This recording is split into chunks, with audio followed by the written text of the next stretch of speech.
नहमदुहु व नुसल्ली अला रसूलिहिल करीम, अम्मा बाद। गुज़श्ता नशिस्त से हमारी गुफ्तगू शब बरात की हकीकत व फजीलत के उन्वान से चल रही थी। आज की नशिस्त में मज़ीद कुछ फजीलतें आप हजरात के सामने रखने का इरादा है। हदीस मुबारका में है, जनाब अम्मी आयशा सिद्दीक़ा रज़ी अल्लाह ताला अन्हा बयान फरमाती हैं कि इस रात में इमामुल अंबिया सल्लल्लाहु अलैहि वसल्लम ने मुझसे पूछा, हल तदरीना मा हाज़िहिल लैल, ऐ आयशा क्या तू इस रात के बारे में कुछ जानती है? कालत यानी लैलतन निस्फ़ मिन शाबान, यानी शाबान की 15वीं रात के बारे में। कालत माफ़ीहा या रसूल अल्लाह, अम्मी आयशा सिद्दीक़ा रज़ी अल्लाह ताला अन्हा ने फरमाया, इसमें क्या ख़ास बात है ऐ अल्लाह के रसूल सल्लल्लाहु अलैहि वसल्लम? फ़क़ाल, तो आप सल्लल्लाहु अलैहि वसल्लम ने फरमाया, फ़ीहा अन यक्तुब कुल्लु मौलूदिन मिन बनी आदम फ़ी हाज़िहि सना, कि इसमें कि इस रात में तमाम बनी आदम जिन्होंने इस साल में पैदा होना होता है उनके अस्मा लिख दिए जाते हैं। और ऐसे ही वफ़ीहा अन यक्तुब कुल्लु हालिकिन मिन बनी आदम फ़ी हाज़िहि सना, इस साल में जितने बंदों ने मरना होता है उनके नाम भी लिख दिए जाते हैं।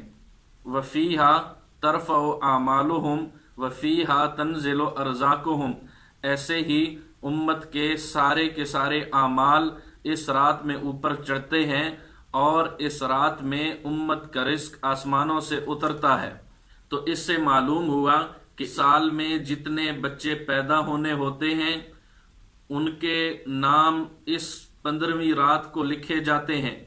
ऐसे ही इस साल में जिन बंदों ने मरना होता है उनके नाम भी दर्ज किए जाते हैं। ऐसे ही बंदे ने कितना रिज्क खाना है वो भी इसी रात में इसका फैसला हो जाता है। और ऐसे ही बंदों के जितने भी आमाल हैं वो इस रात में ऊपर चढ़ते हैं। तो ये बातें इस रिवायत से मालूम हुई, जबकि ये बात भी मुसल्लम है, कुरान और सुन्नत से साबित है कि जब अभी बंदे पैदा भी नहीं हुए थे उस वक़्त लोहे महफूज में ये सारी की सारी चीज़ें लिख ली गई थी। बंदे ने कब पैदा होना है, कब बंदे ने मरना है, कितना रिस्क इसने खाना है और कैसे ये आमाल करेगा, ये सारी की सारी चीज़ें तो रोज़े अव्वल से लोहे महफूज में दर्ज हैं। तो इस रिवायत में तो ये बात आ गई कि ये चीज़ें 15वीं शाबान को दर्ज होती हैं, तो बज़ाहिर इनमें तारुज़ है। मुहद्दिसीन ने जवाब दिया है कि इसमें कोई तारुज़ की बात नहीं है। वो इस तरह कि बंदे की पैदाइश से पहले ये सारी की सारी चीज़ें लोहे महफूज में लिखी हुई हैं, इसमें कोई शक नहीं। लेकिन इनकी तफसीलात फरिश्तों के हवाले इस 15वीं शाबान को की जाती हैं। इसका मतलब हरगिज़ ये नहीं कि तकदीर के ये फैसले 15वीं शब को ही होते हैं, बल्कि तकदीर के फैसले रोज़े अव्वल से हो गए हैं। इन फैसलों की तफासील फरिश्तों के हवाले एक साल के लिए इसी शब को की जाती है।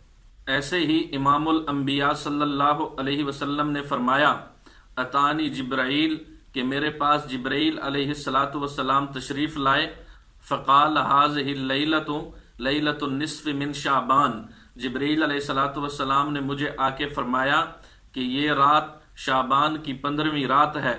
वलिल्लाहि फ़ीहा उतक़ाउ मिनन नार बिअदद शुऊर गनम कल्बिन, इस रात में अल्लाह करीम इतने बंदों को दोज़ख से आज़ाद करता है जितने कबीला बनु कल्ब की बकरियों पर बाल हैं। लेकिन इस रात में कुछ बदबख्त ऐसे हैं कि अल्लाह करीम उनकी तरफ नज़र रहमत नहीं फरमाता। नंबर 1, इला मुशरिकिन, अल्लाह करीम मुशरिक की तरफ, यानी जो अल्लाह की ज़ात के साथ शिर्क करता है, अल्लाह करीम ऐसे बंदे की तरफ नज़र रहमत नहीं फरमाता। नंबर 2, वला इला मुशाहिनिन, कोई बंदा जो किसी दूसरे मुसलमान का कीना अपने सीने में, किसी दूसरे मुसलमान का बुग़्ज़ अपने सीने में रखता है, ऐसे बंदे की तरफ भी अल्लाह करीम शब बरात में भी नज़र रहमत नहीं फरमाता। वला इला काते रहमिन, ऐसे ही कता रहमी करने वाले की तरफ अल्लाह करीम शब बरात में भी नज़र रहमत नहीं फरमाता। वला इला मुस्बिलिन, ایسے ہی جو بندہ اپنی ازار کو اپنی ٹخنوں سے نیچے لٹکاتا ہے، اللہ کریم شب برات میں بھی اس کی طرف نظر رحمت نہیں فرماتا۔ ولا آکن لوالدیہ، ایسے ہی جو بندہ اپنے والدین کا نافرمان ہوتا ہے، اللہ کریم شب برات میں بھی اس کی طرف نظر رحمت نہیں فرماتا۔ ولا الی مدمن خمر، ایسے ہی کوئی بندہ عادی شرابی ہو جو ہمیشہ شراب پیتا رہتا ہو، اس کی طرف بھی اللہ کریم نظر رحمت نہیں فرماتا۔ اس سے معلوم ہوا کہ 15 شعبان کی رات یعنی شب برات بڑی فضیلت اور بڑی رحمت والی رات ہے کہ اللہ کریم ہر قسم کے گناہگار کی اس میں مغفرت فرما دیتے ہیں، لیکن یہ 6 گناہگار اتنے بڑے گناہگار ہیں کہ اللہ کریم ان کی بخشش نہیں فرماتے۔ نمبر 1 مشرک، نمبر 2 مسلمان کا کینہ دل میں رکھنے والا، نمبر 3 قطع رحمی کرنے والا، نمبر 4 ازار کو یا شلوار کو ٹخنوں سے نیچے لٹکانے والا، نمبر 5 والدین کا نافرمان، اور نمبر 6 عادی شرابی، شراب کو نہ چھوڑنے والا۔ یہ اتنے بڑے گناہگار ہیں کہ اللہ کریم اس رات میں بھی ان کی مغفرت نہیں فرمائے گا۔